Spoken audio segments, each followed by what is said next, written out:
pairings. I wouldn't even thought of doing pairings with other tarot decks and with oracle decks and things like that. So there's a lot of things that I've come across that I want to embody, and you know, I love doing tags, but I also want to sort of like put more content out there and involve you all more in my tarot journey. So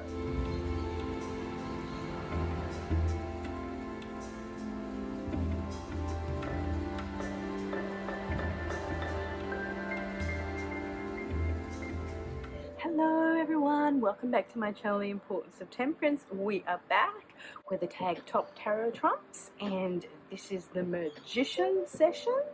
So this tag was initiated by the lovely Mascha over at Musings by Mascha. I will link her video below so you can go check it out if you want to play along. I apologize for my voice. I've got a bit of a sore throat and a bit of a cold because of temperatures being hot and cold. Going from humid and hot and a bit sweaty into air-conditioned spaces and getting freezing cold, and I think that kind of has brought on a bit of a cold. Filming outside, so I apologize for any noises you may hear. If you followed my channel, you know that I have birds and I have people and I have wind through the trees and sort of that sort of stuff. I also do have, as we're talking about the magician's tools, in their sort of the elements. So I've got the seashell for water. I've got this beautiful feather that I found at the front of my house. I don't know what feather it is. For air, I've got my desert rose for earth, and I've got my candle for fire. This image you are probably all familiar with. It's from the Centennial deck, which is the Rider-Waite-Smith deck, artwork by Pamela Coleman-Smith. And I guess I was just kind of sort of showing you to introduce this trump. To me, the magician is all about a starting point.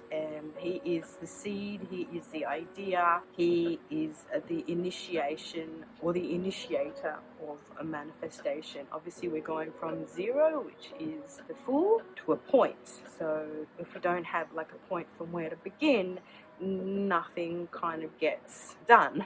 So to me, the magician is he who habilitates or starts off or kicks it off. He's a bit of a mercurial character, and I have kind of a mercurial relationship with this guy here, because on a spiritual level, you know, he kind of as above so below. He like someone who brings down the spiritual and grounds it into the earth, I guess. So we're manifesting something here. But again, he is also a bit of a trickster, and he's sort of like, he's a bit dodge too, you know. He's a bit someone who will go to any lengths to get what he wants. That's more of a shadow side to him, and he is that one who encourages us to do what we possibly can, because we know that we have all the tools to be able to get the job done.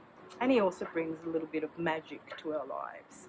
So I'm going to pop him aside, and I'm going to show you some of my favorite magicians. And before I do that, I just wanted to show you how the sun is represented as a planet, is a circle with a dot. Now that circle signifies the Fool, the nothingness, and the dot within that represents the number one, so the point of beginning of manifestation, and that's why the sun is kind of like represented that way. Just like on a side note.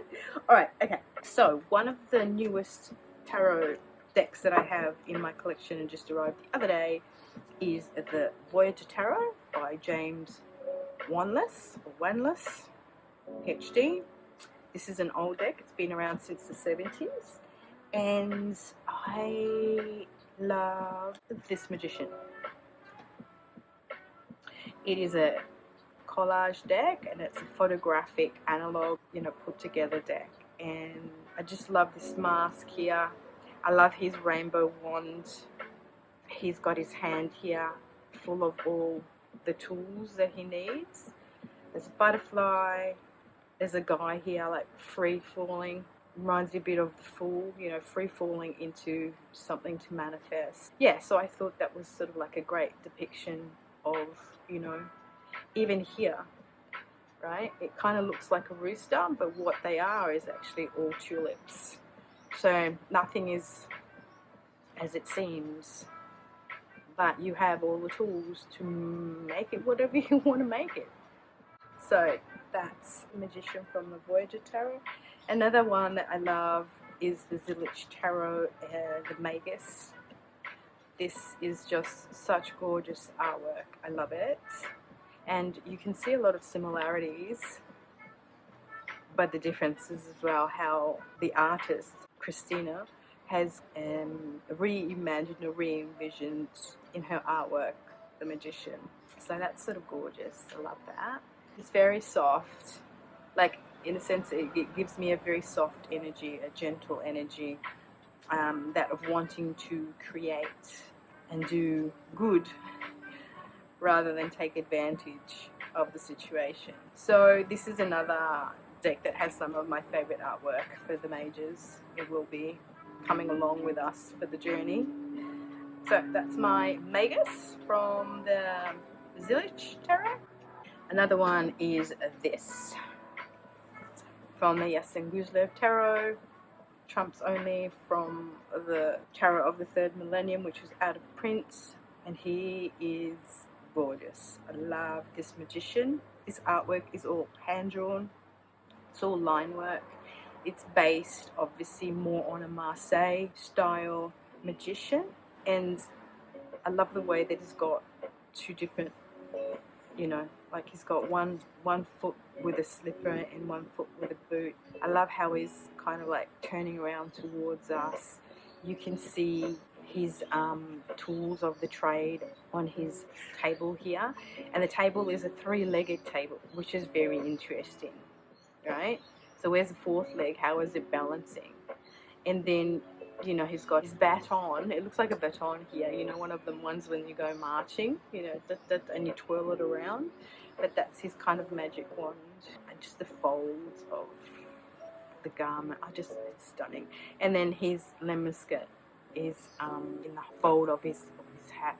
And see, that's the zero with the dot, as I was talking about before. So that's another one that I really, really love.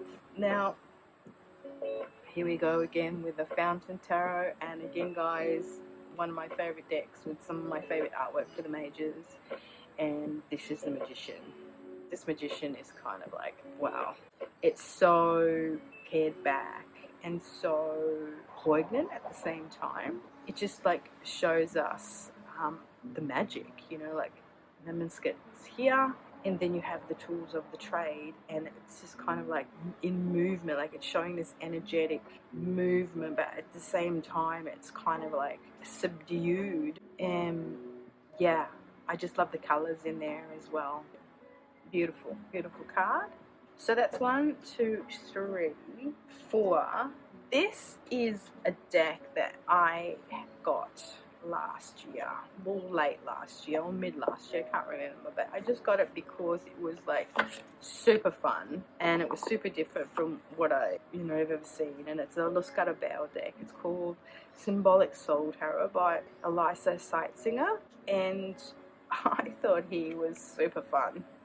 It is a very different take with these weird and wonderful personages in these cards. I just thought that was very creative take on the Magician, and I just love the way that she's envisioned her, because you don't know if it's him or her here. I love how everything is kind of like all moving around.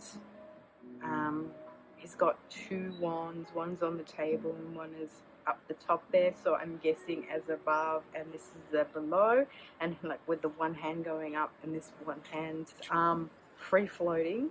So I really, really love this Magician by Elisa Seitsinger, the Symbolic Soul Tarot.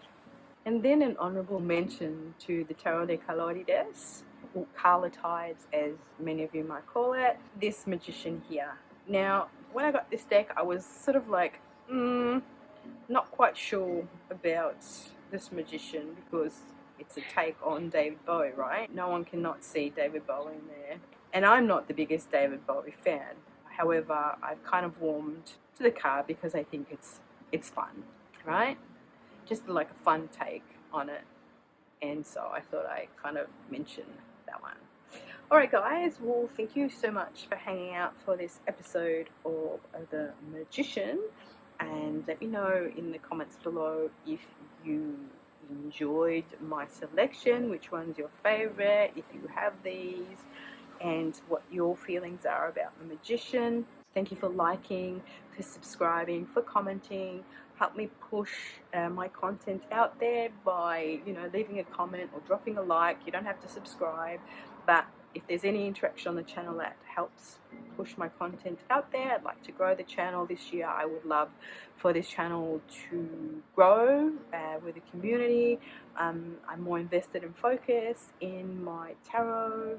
This year I just got this new boost of energy, and thanks to Mascha for making that happen, because this tag is actually what I really needed to go through all my decks and check out all my cards and bond with them and realize what I'm missing out on and what kind of my favorite cards and not less favorite cards are. Also because I was never someone who did deck interviews and deck bonds, because I just came to tarot a few years back and I was unaware that people did that. So I've just become aware of it maybe mid last year, and also by becoming more involved in TarotTube, I've noticed people and their different practices and how they're like sort of bonding with their decks, the deck interview process, the selection of one card that you really like and one card that you don't like or like less, and pairings. I wouldn't even thought of doing pairings with other tarot decks and with oracle decks and things like that. So there's a lot of things that I've come across that I want to embody, and I love doing tags, but I also want to sort of like put more content out there and involve you all more in my tarot journey. So a like, a comment, a subscribe would be appreciated. But again, you don't have to, of course. Alright, I've rambled enough. Thank you so much for hanging out with me, and until our next one, be magical. Ciao belli!